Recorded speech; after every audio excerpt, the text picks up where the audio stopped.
Hello everyone. इस video में हम गियर पे बेस्ड कुछ न्यूमेरिकल सॉल्व करने जा रहे हैं और इन पर्टिकुलर हम फाइंड आउट करने जा रहे हैं गियर का मॉड्यूल कैसे निकालते हैं, डायमीटर पिच कैसे निकालते हैं, नंबर ऑफ टीथ कैसे निकालते हैं। ठीक है, तो आइए कुछ न्यूमेरिकल सॉल्व करते हैं। इसके लिए सबसे पहले आपको ये कुछ फार्मूलेज हैं उनको पता होना ज़रूरी है और गियर से रिलेटेड जो टर्मिनोलॉजी होती है वो भी आपको पता होना चाहिए। जैसे एडेंडम क्या होता है, डेडेंडम क्या होता है, पिच सर्किल क्या होता है, ठीक है, पिच डायमीटर क्या होती है, पिच क्या होती है।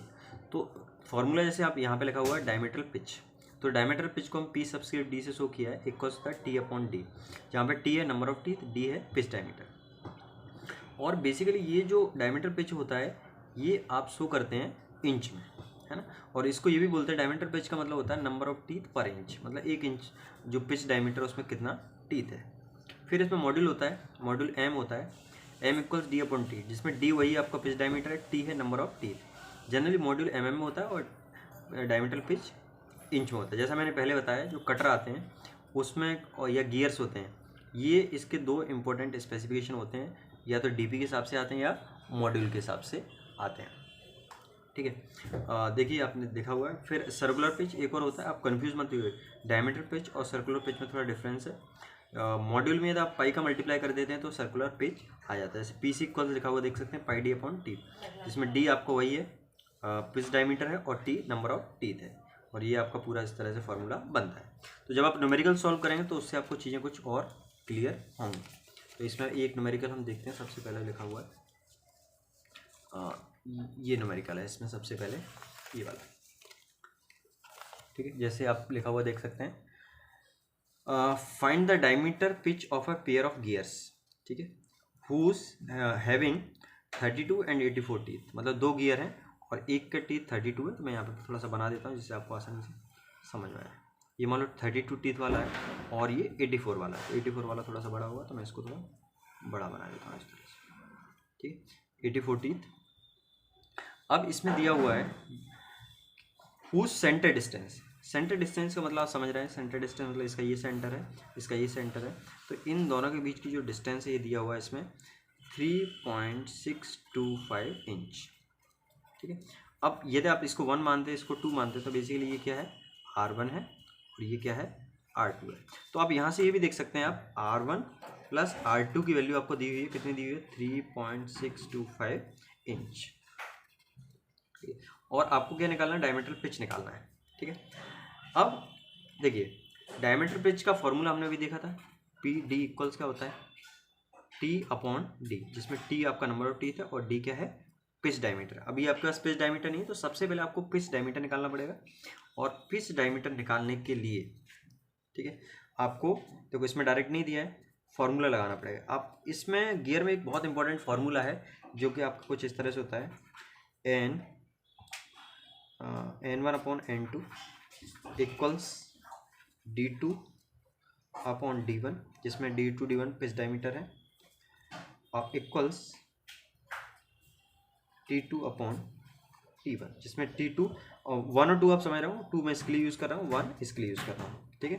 तो ये फार्मूला, तो यहाँ पे n1 n2 का कोई मतलब नहीं है, तो हम ये वाला जो हिस्सा है इसको हम यूज़ करेंगे, ठीक है। तो यहाँ से आप लिखा हुआ देख सकते हैं t2 upon t1, t2 upon t1 equals d2 upon d1।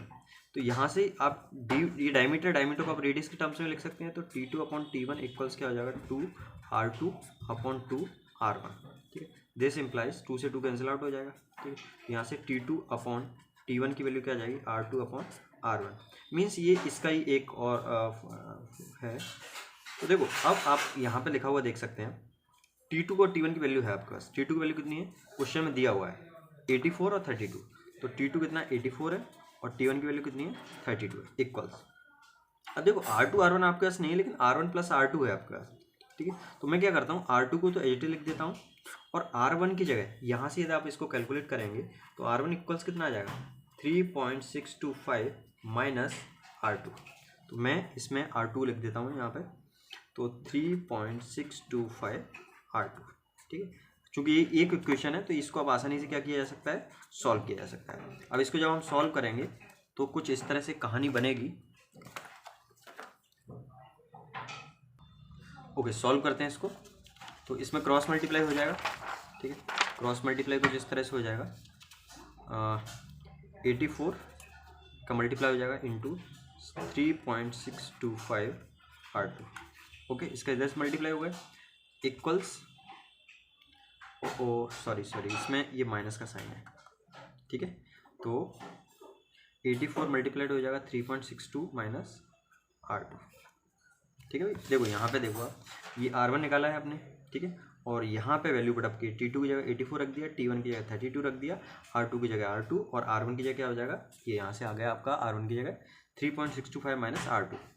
इसमें मल्टीप्लाई जब आप करेंगे तो कुछ इस तरह से कहानी बनेगी आपका, 84 multiplied by 3.625 minus R2 equals, इसका इससे मल्टीप्लाई हो जाएगा 32 R2। तो इसमें मल्टीप्लाई करते जाते हैं, तो 84 इंटू 3.625, ओके, 84 इंटू 3.625, ओके। सो ये आपका आ गया 304, okay, 304.5 minus 84 R2 equals 32 R2, okay. अब इसको इधर भेजेंगे तो 304.5 equals 32 R2 plus 84 R2, okay. तो यहाँ से यदि आप निकालेंगे तो 304.5 इक्वल्स, इसको ऐड करेंगे तो 116 आ जाएगा। आप यहाँ से निकाल 84 प्लस 32 116 आ गया R2। तो यहाँ से जब आप R2 को कैलकुलेट करेंगे R2, तो R2 इक्वल्स आ जाएगा कितना, 304.5 अपॉन 116, ओके। जब इसको सॉल्व करेंगे तो 304.5 डिवाइडेड बाई 116, इसकी वैल्यू कितनी आएगी, R2 आ गया आपका 2.625 इंच। सारी वैल्यू इंच में, तो यहाँ पे भी इंच में आ जाएगा। अब देखो टोटल डिस्टेंस कितना है, सेंटर डिस्टेंस टोटल कितना है 3.625, तो ये टोटल है, और R2 की वैल्यू कितनी है 2.625। तो आप माइनस करते हैं तो R1 ऑब्वियसली कितना हो जाएगा आपका 1 इंच, ठीक है। तो आपका R1 और R1 की वैल्यू आ गई, ठीक है। ये पिच रेडियस आ गया, ठीक है। तो आप आसानी से निकाल सकते हैं पिच डायमीटर। अब देखो पिच डायमीटर निकालने का क्या फॉर्मूला है, पिच डायमीटर निकालने का फॉर्मूला PD इक्वल्स वही है T/D। तो आप कोई भी कंसीडर कर सकते हैं 1 और 2 में से। चलो मैं 1 को कंसीडर कर लेता हूँ, दोनों के में सेम आएगा। अच्छा, गियर मैशिंग तभी होगी जब दोनों का या तो मॉड्यूल बराबर होना चाहिए, दोनों का मॉड्यूल भी बराबर हुआ, और दोनों का आपका जो पिच डायमीटर होता है या DP होता है, डायमीटर पिच, ये भी बराबर होना चाहिए। तो हम गियर 1 को से कैलकुलेट कर सकते हैं। तो गियर 1 में टीथ कितना है 32। अब इसका D, तो R1 की वैल्यू कितनी है 1 है, ठीक है। तो R1 1 है, तो इसका मतलब D1 कितना हो जाएगा 2 हो जाएगा, क्योंकि डायमीटर क्या होता है इसका डबल होता है, 2 इंच हो जाएगा इक्वल्स 2। तो यहाँ से PD इक्वल्स कितना आ गया 16, और इसकी यूनिट क्या आएगी टूथ पर इंच, 16 टूथ पर इंच। आप चाहें तो मैं इसको निकाल के दिखा सकता हूँ सेकंड वाले से भी। यदि आप सेकंड से निकाला है तो देखो सेकंड वाले से पिच डायमीटर निकालते हैं, सेम फॉर्मूला लगाना पड़ेगा T/D। अब सेकंड में टीथ कितने हैं 84। अब डायमीटर इसमें 2 है, ये रेडियस 2 है, तो डायमीटर कितना हो जाएगा, यहाँ से 2 का मल्टीप्लाई कर देंगे। यदि हम इसमें 2.625 है, इसमें 2 का मल्टीप्लाई कर दें तो कितना आ जाएगा, तो यहाँ से D2 की वैल्यू आ जाएगी आपकी 5.25 इंच, ये आ गया। अब इसमें यहाँ रख देते हैं 5.25 इंच, टीथ रख दिए सेकंड का, और ये तो देखो 84 डिवाइडेड बाई 5.25, 16 आ गया। दोनों केस में सेम आएगा, है ना।